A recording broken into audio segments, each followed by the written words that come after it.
Hey guys, I'm Cupid. I have schizophrenia and I'm also studying to become a psychologist. When someone tells you to just think positive while you're barely holding on, does it feel a little violent to you too?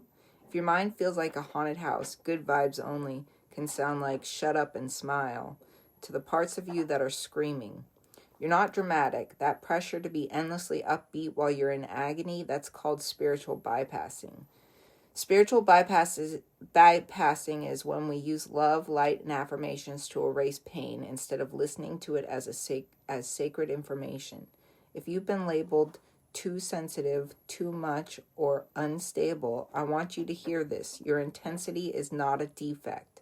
The visions, mood swings, and deep emotions you carry can be spiritual data, not just symptoms to medicate into silence. But when someone says, just be positive, it tells those wild, holy parts of you, you're wrong for existing like this. That hurts because the part of you that's breaking down might actually be the part of you that's waking up. So let's try something different. Instead of forcing a smile, what if you treated your mind like an altar, not a malfunction? First, reframe. When the spiral hits, don't ask, how do I stop this? Ask, what is this trying to show me right now? Is this anxiety a warning that you're in the wrong room? Is this depression grief for a life that you were never allowed to live? Second, reframe. Instead of I'm broken, try I'm in initiation.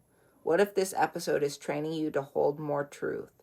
Ask yourself, if this is an initiation, what new gift or boundary is trying to be born through this chaos? Maybe your panic is sharpening your intuition. Maybe your lows make you a safer person for others in their darkest nights.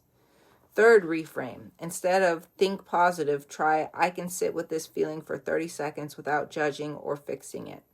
Close your eyes, put a hand on your heart, and whisper, you're allowed to feel this. I won't abandon you right now. That's not weakness. That's spiritual courage.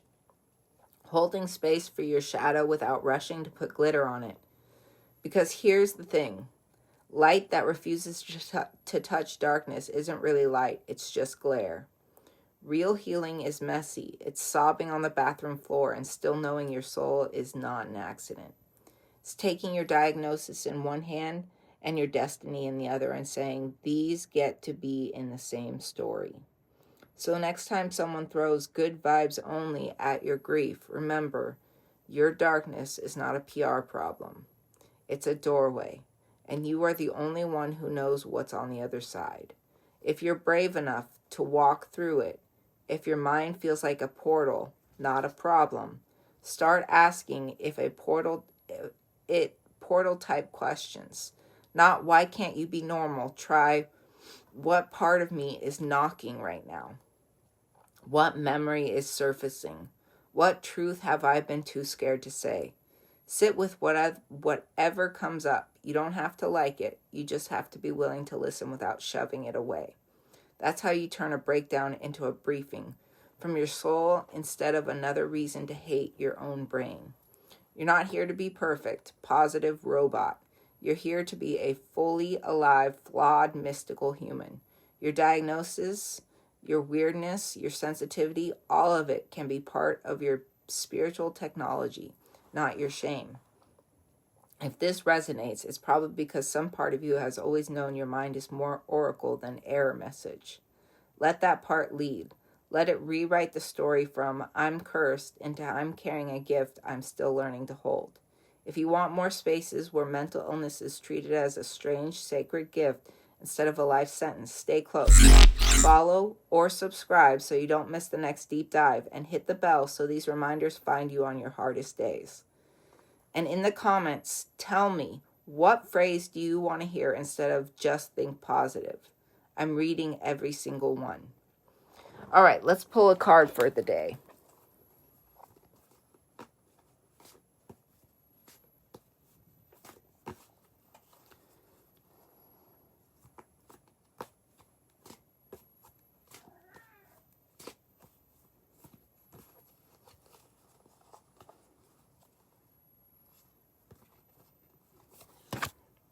All right. King of Pentacles. All right. So, wealth, business, leadership, security, discipline, abundance, prosperity, generosity. All right. So I believe this message is trying to let you know that wealth, whether you have it right now or not, is on its way to you. You might have a business opportunity coming in, something like that, a leadership role, but you will have security and discipline and abundance, prosperity. And if you're generous, these things will continue to keep coming to you. Yeah, so that's what I believe this card is trying to say. It is an earth one. The King of Pentacles actually represents a Capricorn usually, because Capricorns are all about prosperity and wealth and business and things like that. So my friend always tells me that this card represents me, even though I believe that I'm not as much into wealth as I am into love or things like that. But this is a good card to get. Yeah, I think that this is a really good card to get. This is letting you know that opportunities, money, all of that is coming your way. I'd like to believe that that is a good sign after the card that we got the other day, you know. So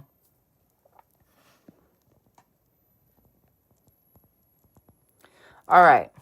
Thank you to all of my subscribers and followers for subscribing and following me. I really appreciate it. Keep sharing my videos. The more people I reach, the more people I can help. And I would love to help as many people as possible. Remember, I'm on 3 different platforms with these videos: YouTube, Instagram, and TikTok. I have all kinds of different stuff on each platform. So please feel free to follow me on all 3. And check out my older posts. If there is anything you want me to talk about in my videos, please comment below and let me know. I will come up with a video for your topic. Be safe, be good to yourselves, and as always, I love you guys. Bye.